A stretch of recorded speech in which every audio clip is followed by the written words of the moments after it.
Alright, so this is a Bolas Citadel deck. It's one of my favorite decks so far. It is built around, in a way, around the card Bolas Citadel, as you might imagine. What does this do? It lets you play cards at the top of your deck. Instead of paying mana, you pay life. That's basically it.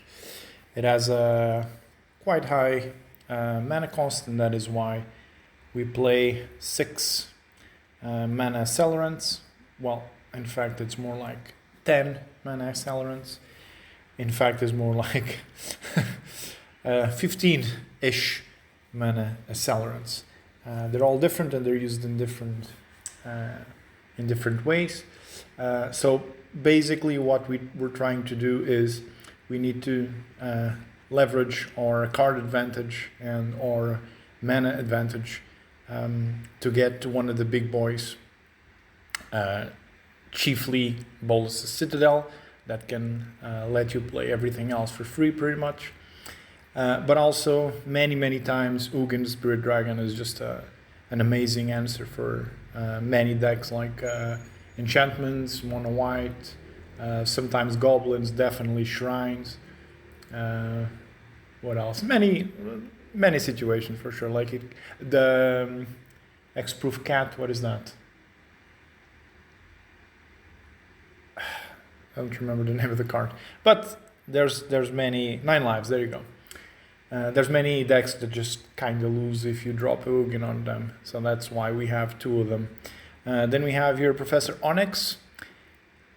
Possibly it should be a 2 of, because it's so good if you can get it in the field a little bit early than turn 6. And it has 3 very impactful synergies with the deck. So the first one is every time you play a spell, you drain your opponent for 2 life, and you gain 2 life, which is super important because again, Bolas Citadel costs life to play the cards. The second thing is the +1 lets you see the top 3 cards of the deck, and you draw one, kinda, which is great with Bolas Citadel again, because let's say you have a land on top and you cannot play that land. You can always use the +1, take the land out, choose another card, and then you have another roll at the whatever's on top of the deck. So that's great. And then it can kill a big creature, and it's especially good against like a core Spirit Dancer or something like that, because it's a sacrifice and not a destroy. The ultimate, I've never used it in, I don't know, a million games, so who cares? Alright, then with this Magecraft, we also have 2 storm cards. This one, the Weather the Storm, gets you 3 life, which is pretty good.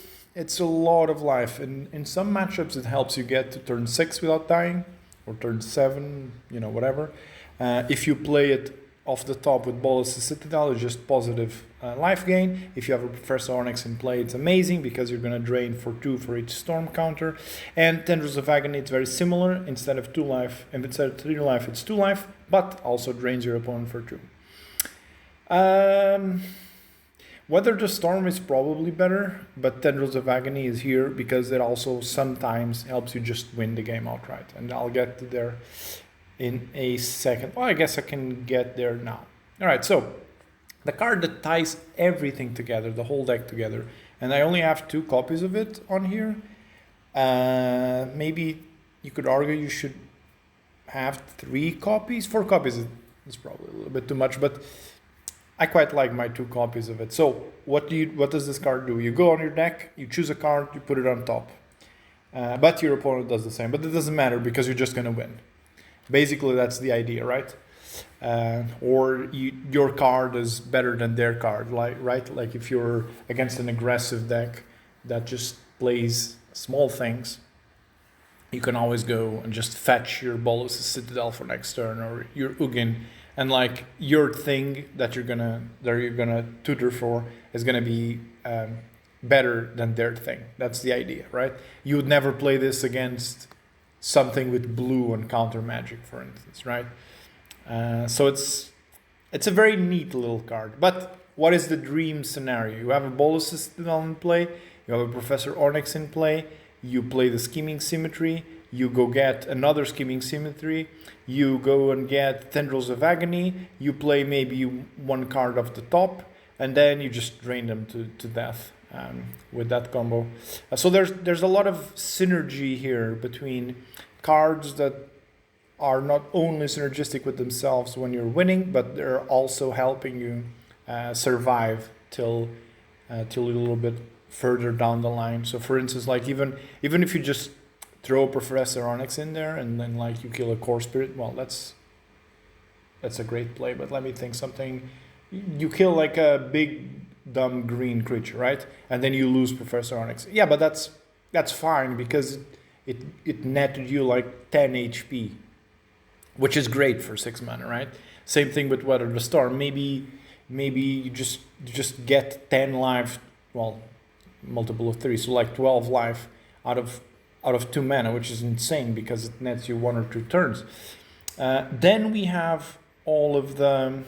Let's start with the creatures. So we have this Prosperous Innkeeper.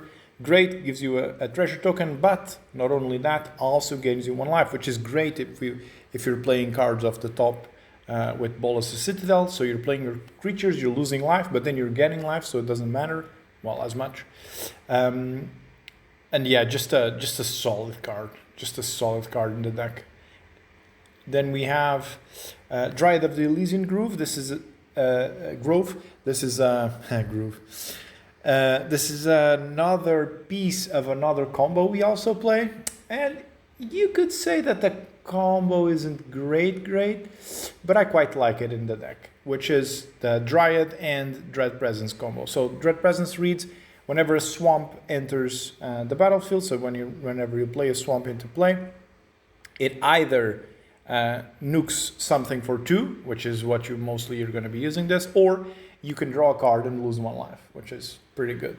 The problem is it costs 4, so this means if you don't have any acceleration, you probably want to play this on turn 5, which is kind of late for a deal 2, right? But again, if you have a Bolas Citadel in play and you're playing everything off the top, including lands, and Dryad makes every land be every land type, so every land you play, you get a trigger from Dread Presence, and that comes up very, very, very many times. Then we have a little bit of not exactly a good card, honestly. It's more like sometimes it's fine. Like for instance, let's say you already played all the cards you have for the turn, and you bricked and you have land on top, and you already have a Dryad in play. So maybe you will use Scheming Symmetry to get an Azusa, so you can get 2 extra lands instead of just the 1 land. This is probably the worst. This is the worst card in the whole deck. But sometimes it gets you there, and that's why I have 1 copy. Especially, again, with the Scheming Symmetry, you can get away with having a lot of. Where did I go? Having a lot of 1-ofs. Having a lot of just 1-ofs that work in the deck as a toolbox type thing. That's how I used to see Professor Onyx, but nowadays I see her more and more as an important part of the deck, because when you're top decking, quite literally, with the Bolas Citadel and you have a Professor Onyx in play, all of your ramp cards are now insane instead of just being filler. Okay, so those are the creatures. As I said, we have Explore, it's pretty standard. Probably I should use 1 more Cultivate and 1 less Explore.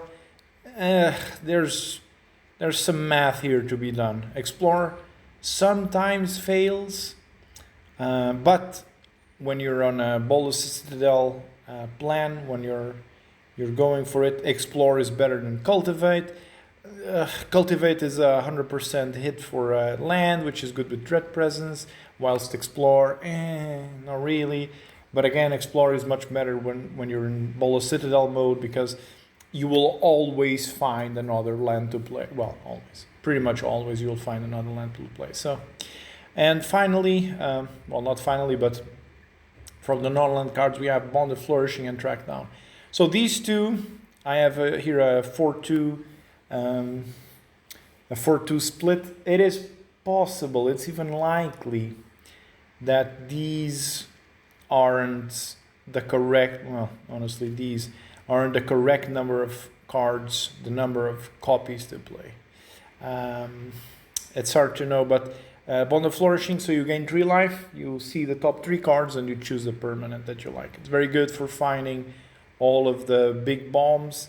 It's very pertinent to find one of the lands when you need it for Dread Presence, for instance, or just make sure you have lands in hand, and gains you 3 life, which is great when you're in Bolas Citadel, so you actually gain 1 life netted from that.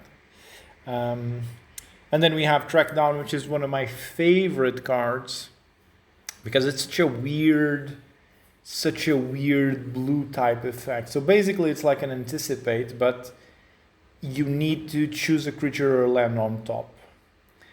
You will most likely choose a land, but sometimes you do choose a creature. And since it allows you to scry, you can always put the rest of the cards on the bottom.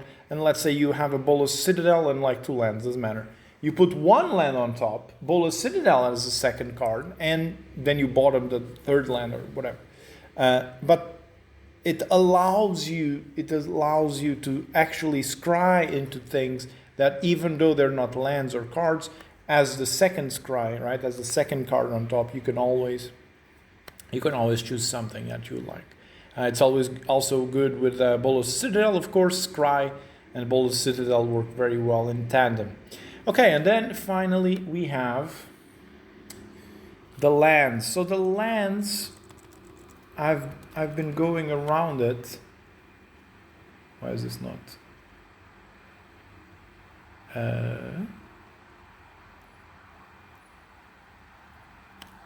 Type land. Okay, so lands are a little bit of a mixed bag here. I'm using 1 Cabal Stronghold because sometimes it's good, because you have so many swamps, and the Dryad of the Elysian Grove helps with that. So everything is a swamp, but only the basic swamps count. So it's like having 12 of them. It isn't great, but I've yet to have found a problem with Cabal Stronghold not being a swamp, because that's what you would replace it with, right?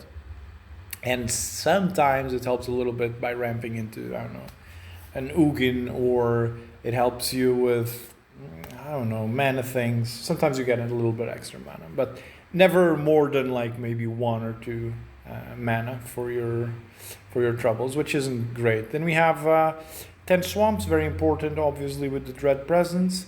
2 forests. I find that sometimes we don't have enough green mana. That's like the limiting factor. But I don't really want to add any more forests, because they wouldn't work with Dread Presence, and Dread Presence is already such a hard card to cast as is.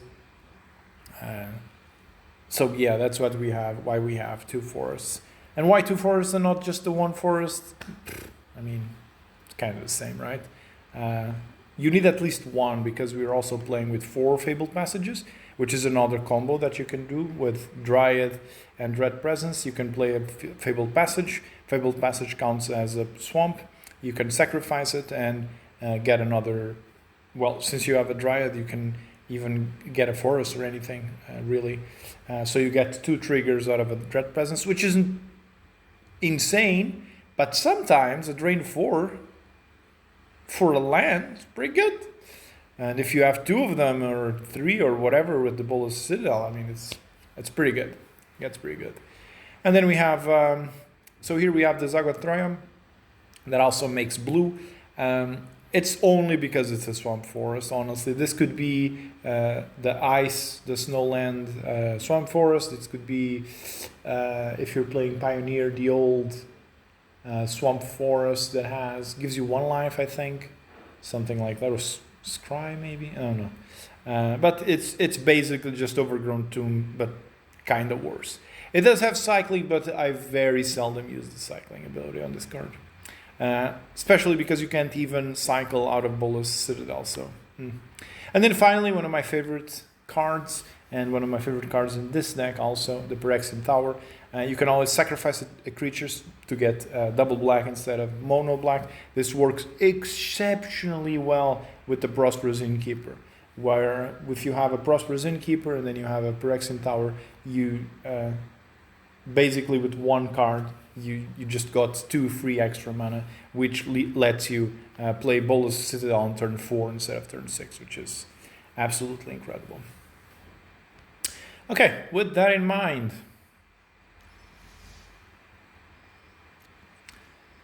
let's go and play a little game of Magic here.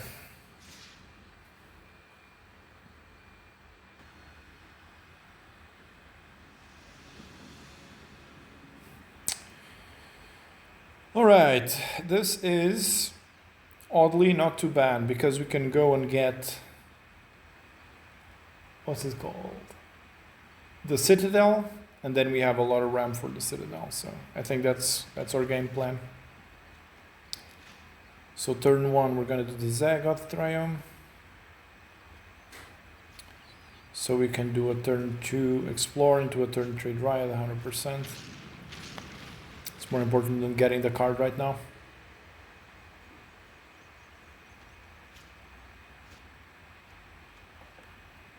Also a very neat artwork that you don't see too often in Magic by Seb. Alright. So ideally here, yeah, tapped. We'll get some more lands. Seems like Guildgate deck. So probably has Maze End in there. So we have some time. Usually we win this matchup. Yeah. I'm not too concerned about this matchup here. So what are we doing here? We have 5 mana. We should get to 6 mana. Okay, so we have land. We don't want the second one.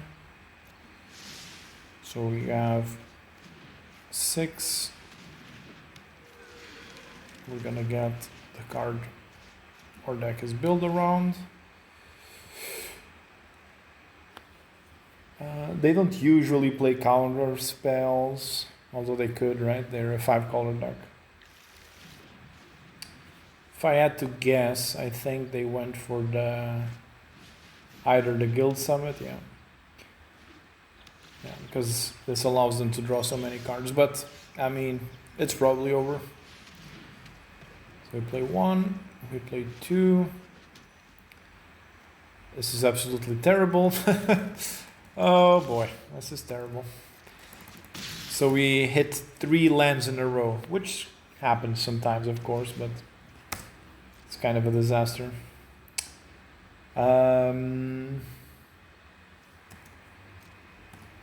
Okay, so a mild play from our opponent. What can they have with 4 mana? Sure, honestly. Alright, and now we make the plays.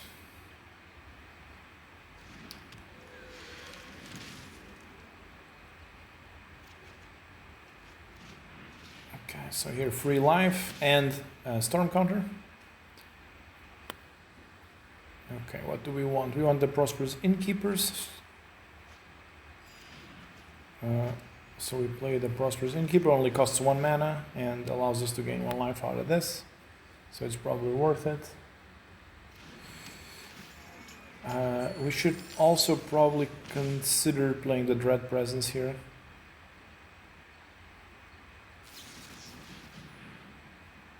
Oh, friend, you should have played that so long ago. Okay, no, you should. No, that's bad. Yeah, that's super. That's kind of annoying. Okay. So some life. We gain some life. We gain some life. What do we put on our hand? Fabled Passage because of the Dryad combo. We gain some life. Here we see that the Azusa is actually better than Dryad, because it lets us play an extra 2 lands. And this is probably one. This is 100% one.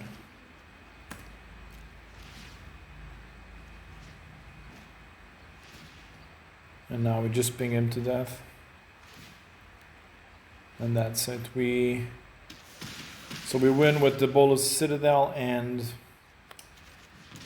just lands basically. So we go the Dread Presence route.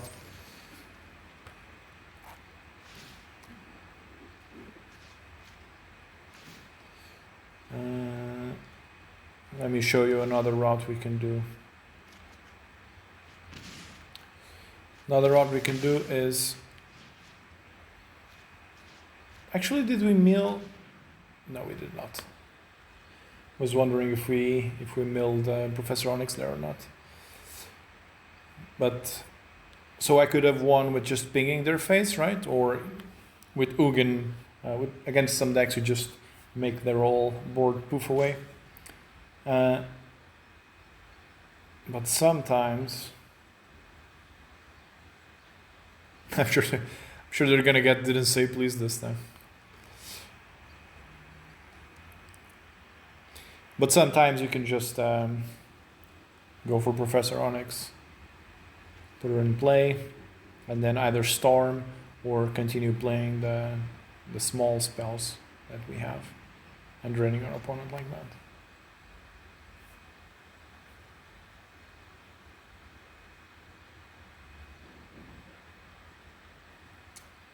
Not sure if he's indecisive, AFK, or just making his weight.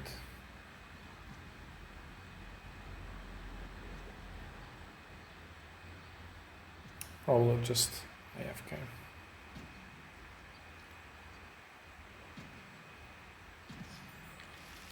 Alright, so we play Professor Onyx for 6 life. You can do things like this, right? Just drain, or you play a humongous storm counter where you gain a ton of life, and also you drain them a lot.